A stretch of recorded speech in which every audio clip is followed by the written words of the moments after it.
Hi everyone, sorry I've been a while posting because I've had a few health issues. I've called this Matters Arising because there's a lot of things which I promised to tell you about last time I posted, which I think was the end of August. But clearly I haven't got around to that because, as I say, I've been unwell. Just to reassure you, I'm not dead, obviously, because I'm talking to you now. But basically what happened, about 3 weeks ago, I was bitten on the foot by, I don't know, maybe a mosquito or some other sort of bug.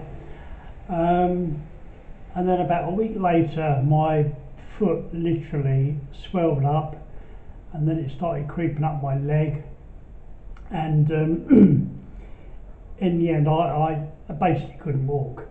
So Friday before last, in sheer desperation, I called the doctor out, which cost me €20, which, you know, that's bad, is it really?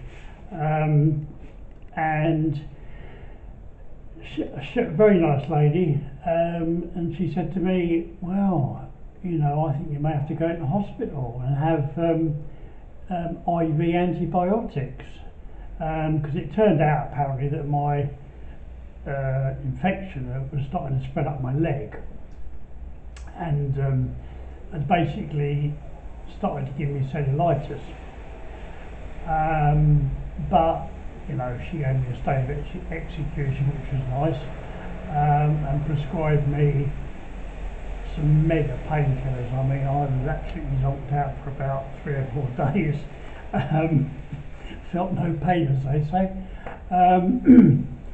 And you know, at the end of the day, so I'm just reaching forward to get my bill, because obviously, because I didn't see my own GP, I saw a doctor that works up at the pharmacy in the village. And basically, my €20 consultation fee, plus my medication, which was €36 and a few pence, or cents, as I say over here. So, cost me €50 odd.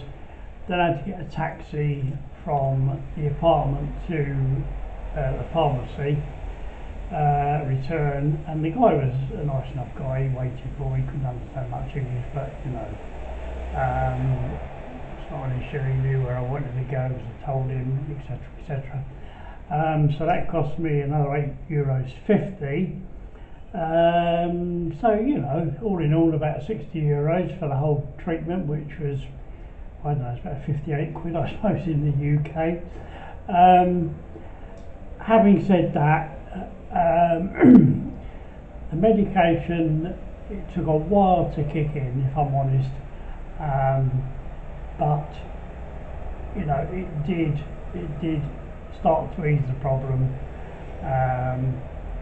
and so the swelling started to go down, but the doctor had said to me that she drew on my leg to see where the heat, if you like, had got to, and said to me that if by last Monday, excuse me, I don't know what's wrong with my voice today, excuse me, then I should ring her and she would get me into hospital. So fingers crossed that didn't happen. So then on Monday, I'd run out of painkillers, so excuse me, slurp time. A very nice whiskey I found, actually. It's Scottish, but very nice. It's helping me to sleep and taking the pain away anyway. So yeah, so today I'm not feeling too bad, actually. You know, when I think about it, it's what, 7, 8, 9, 10 days since I had the doctor out,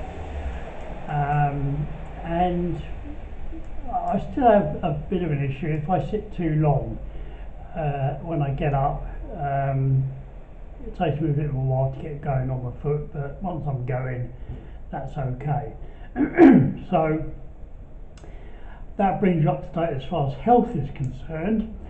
I still have to get to Atadi, the hospital, with my referral forms. I'm starting to feel a bit embarrassed now because I did all that registration back in July, the end of July, and I still haven't managed to get to the hospital to make appointments for the ECG and blood tests and see a psychiatrist or whatever. So hopefully I'm going to do that this week.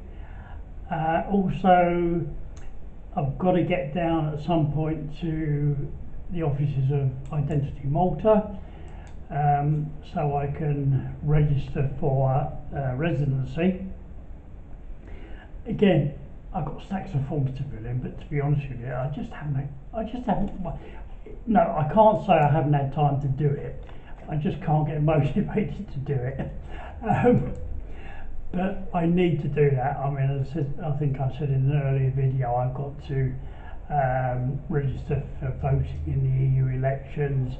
I've got to fill in a form to say that I'm going to be financially self-sufficient,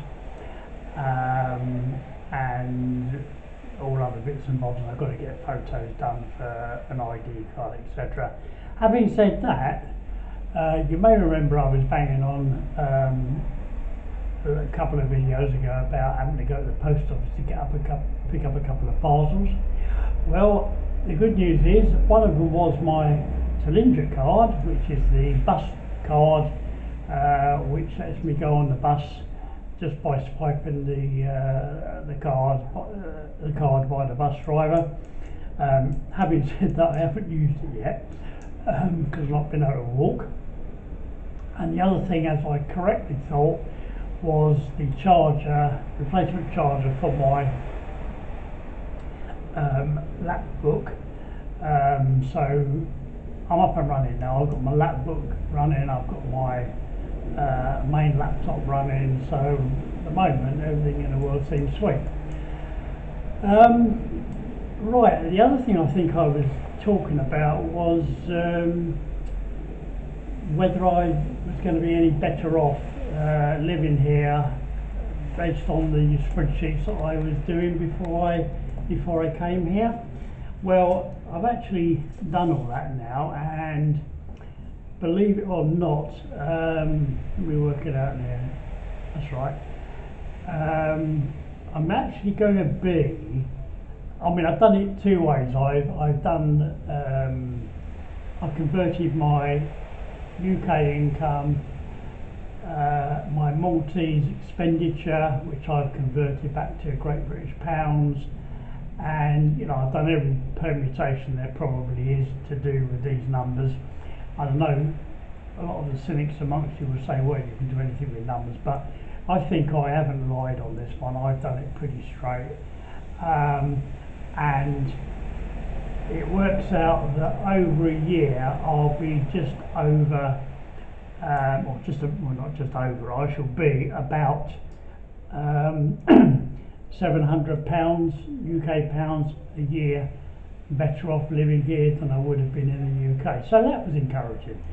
I'm not so sure that I'm going to carry on doing these spreadsheets because well, it's not a lot of hassle, but I mean I have to sit there and enter all my receipts when I buy something, etc., which I don't mind doing. I mean, it's not the end of the world, but I just don't think it's going to actually produce anything different in September or October or whatever. However, I may still monitor it and obviously let you know if suddenly things become drastic. But as it stands at the moment, all my bills in the UK are paid now. Excuse me. All my rent, etc., is up to date in Malta, and at the moment in my account, I've got a Revolut card, which means that I get my pensions and all the other bits and bobs in the UK paid into it as pound sterling, and then I can draw it out from my bank in the UK and convert it to euros. And at the moment I'm sitting here with probably nearly 300 euros in my account, and my next pension, which is the UK state pension, is due on Thursday the 17th, so you know I think I'm doing bloody alright actually. So I'm not going to say I'm going to end up as a wealthy man, but to be fair, I don't do a lot here, basically because health issues have prevented me from doing lots of things. I haven't eaten out as yet, but I do intend to get myself a little bit more active now the weather seems to be cooling down a little bit. We've just had a tremendous thunderstorm and rain, which I think you've probably seen the video that I've already posted on YouTube showing the thunder and lightning. But yes, I mean the weather is still. September apparently is the month when there's a good likelihood of rain in Malta. But as I say, the temperatures there are still incredibly high. I mean, it's like today, we've just had a thunderstorm, and hang on, just one sec, let me just have a look.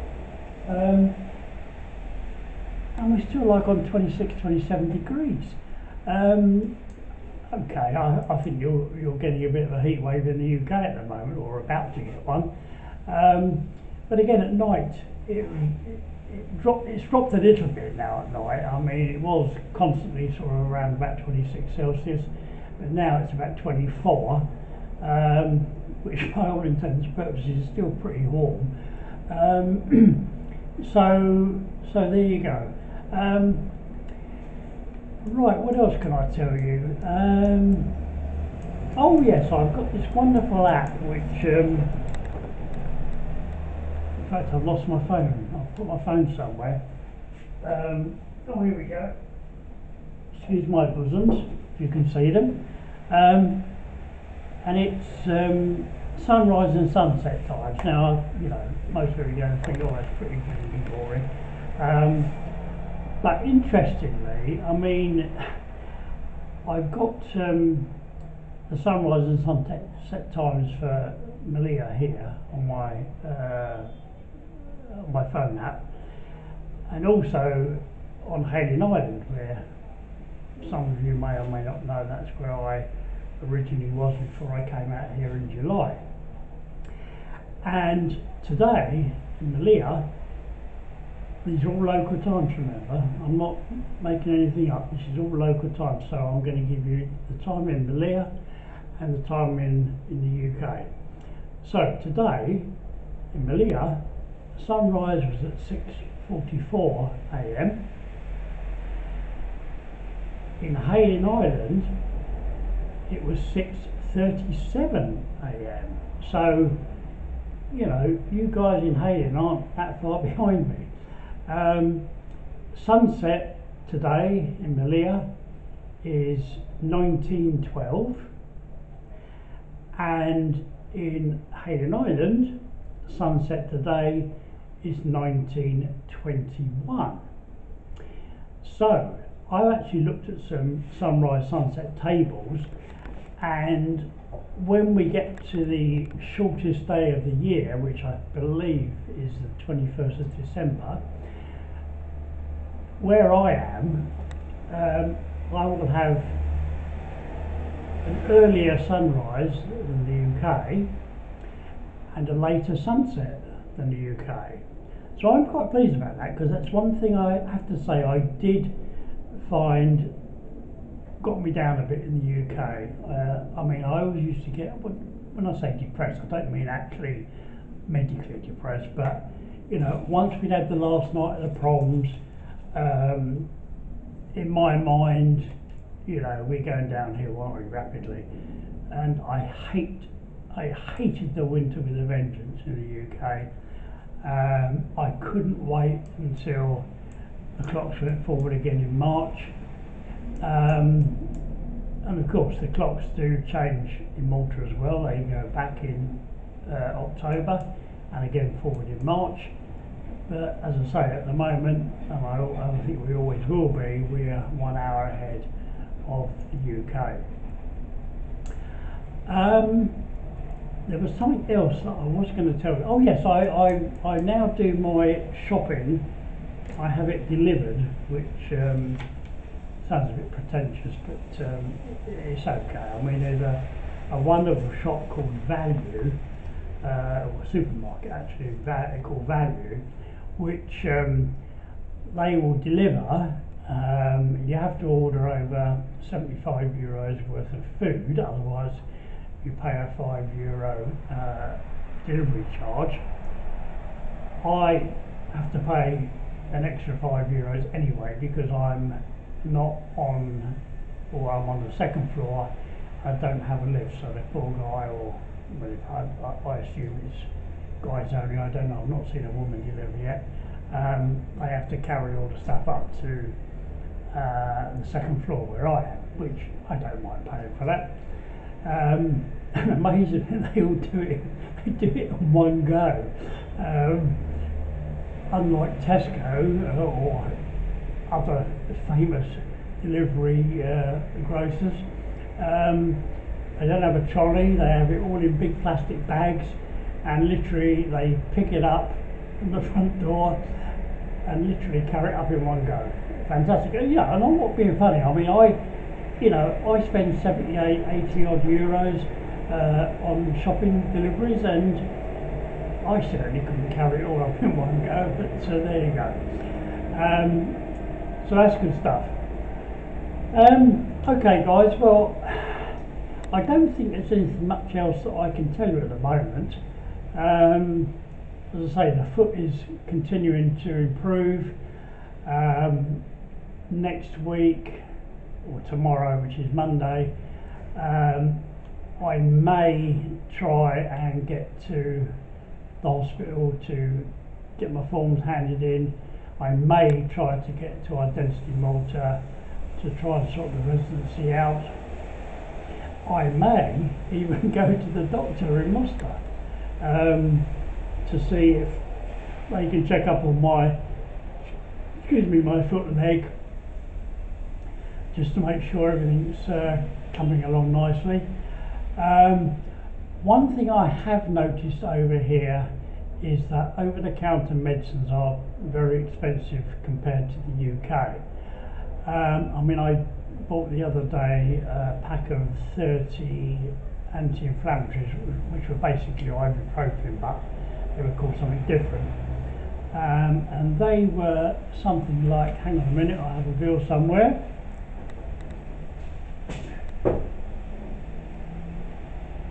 Which I've lost. No, I haven't. Yes, I have.